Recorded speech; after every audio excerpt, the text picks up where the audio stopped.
Grandparents are the best. They love to give their grandchildren treats. They say, gimme, gimme, gimme, when their parents need a night to themselves and need someone to watch the kids. And they love to tell stories about how their life was back in the day. They are an essential and needed component in the family system. They can have a great impact on their grandchildren, and they can help the parents raise their grandchildren. I would like to model this with my grandma, Grandma Marion, by recalling one of my favorite memories of her and by revisiting a hard memory where she had to correct my behavior. One of my favorite memories of my grandma is when I was staying over at her house one day and she had bought pizza for lunch. And after we had eaten the pizza for lunch, she left it on the countertop in case we wanted more later. Well, when I went up to go and get more, I saw that the pizza had ants on it. So I told my grandma about this, and when she came in and saw the pizza was ruined, she exclaimed, "Son of a..." She stopped and looked at me. "Gun!" I was so surprised by this because I had never heard anything like this come out of my grandma's mouth in my life, and I had been taught not to swear.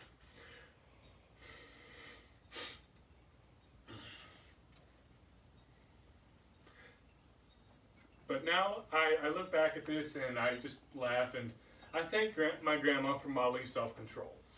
She made a conscious decision to watch what she said and to not swear in front of me.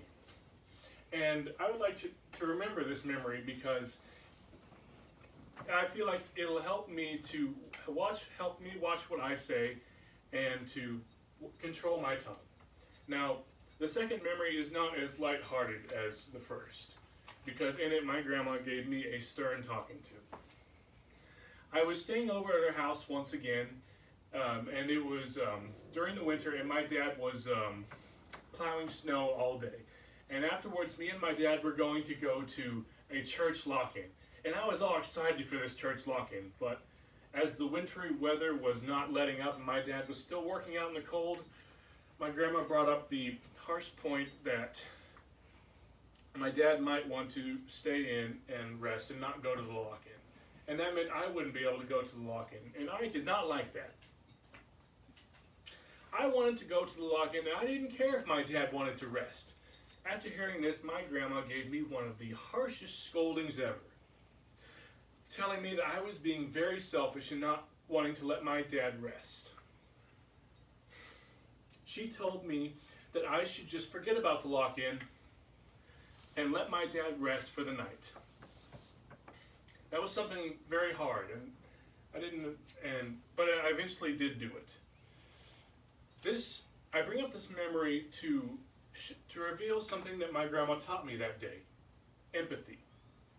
My grandma basically was telling me to put myself in my dad's shoes and to understand how he would have wanted to rest and stay at home and not go to the lock-in after a long day in the cold.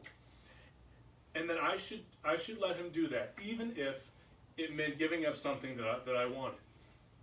I hope that I never forget this memory because it taught me something very crucial about loving people, is that sometimes you have to make sacrifices for them. My grandma has had a lasting impact on what I say and how I watch what I say, and helped my parents to teach me how to think of others before myself. She has demonstrated what a grandparent can do for their grandchildren and how they can help and how they are needed in the family. And I hope that I can be a grandparent like her and be a blessing and an influence to my children's children.